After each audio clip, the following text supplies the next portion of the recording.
पंचायत नगराध्यक्ष पदाच्या उमेदवारी अर्जावरून मोहोळ तालुक्यात मोठं राजकीय नाट्य रंगलं असून परिस्थिती तणावपूर्ण बनली आहे। राष्ट्रवादी काँग्रेस अजित पवार गटाचे नगराध्यक्ष पदाच्या उमेदवार उज्ज्वला थिटे यांना अर्ज भरताना अडथळे येत असल्याचा आरोप होतोय। अखेर पोलीस संरक्षण मिळाल्यानंतर त्या पहाटेच निवडणूक निर्णय अधिकारी कार्यालयात दाखल झाल्यात। उज्ज्वला थिटे यांनी भाजपा नेते राजन पाटील यांच्यावर गंभीर आरोप केलाय। आज उमेदवारी अर्ज भरण्याचा शेवटचा दिवस आहे, त्यामुळे इच्छुक उमेदवार अर्ज दाखल करतायत। उज्ज्वला थिटे या आज पहाटे 5 वाजताच नगरपंचायत कार्यालयात पोहोचल्यात। त्यांच्या सोबत सोलापूर ग्रामीण पोलिसांचा शस्त्रधारी ताफा होता।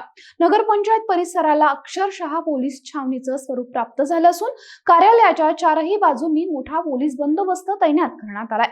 सकाळी 11 वाजता अर्ज स्वीकारण्याची प्रक्रिया सुरू झाली आहे। त्यापूर्वीच मोठ्या संख्येनं ग्रामस्थ कार्यालयाबाहेर जमू लागलेत।